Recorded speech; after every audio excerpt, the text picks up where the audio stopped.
वञड़े गोला तुंहिंजा त ठठ लॻा पिया आहिनि। ईअं सम्झ तुंहिंजूं त 5 ई आङुरियूं गेह में। 5 ई न कमदार 10 आङुरियूं गेह में चओ बाबा। ही दरिया तड़ सभु मुंहिंजे हवाले आहिनि।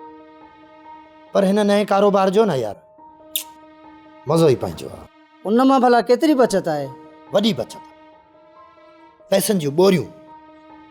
ख़ाली 1 साल ही कारोबार हले न कमदार त पंहिंजो रईस न अलाए किथे पइजी वियो। पोइ यार मूंखे बि त थोरो वंड कराए न।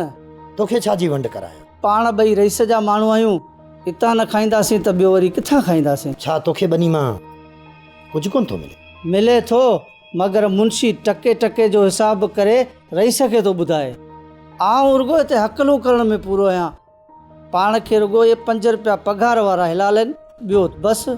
मूंखां बि धणी हिसाब किताब वठे थो। ज़िम्मेवारी वॾी आहे खमूं। ज़िम्मेवारी वॾी आहे, पर माल बि त जझो थो खाई। तोखां त सॼो तर थो लाराए।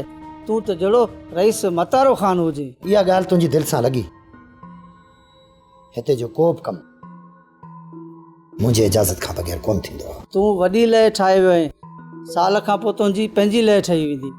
पोइ रईस मतारे ख़ान सां तूं गॾु हलणु चाहीं या न, उहा तुंहिंजी पंहिंजी मर्ज़ी। कमदार अलाही अहिड़ी मत कोन ॾींदो जो आउं रईस मतारे ख़ान सां गद्दारी करियां।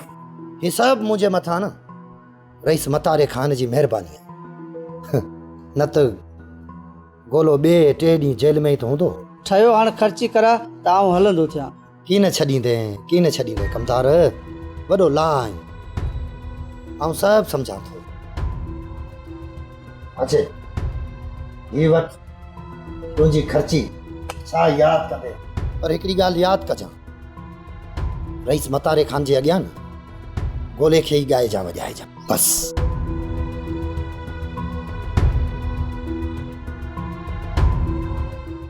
सब्सक्राइब कयो असांजो official YouTube channel Singh TV HD drama ऐं वधीक अपडेट लाइ बेल आइकन खे क्लिक करियो।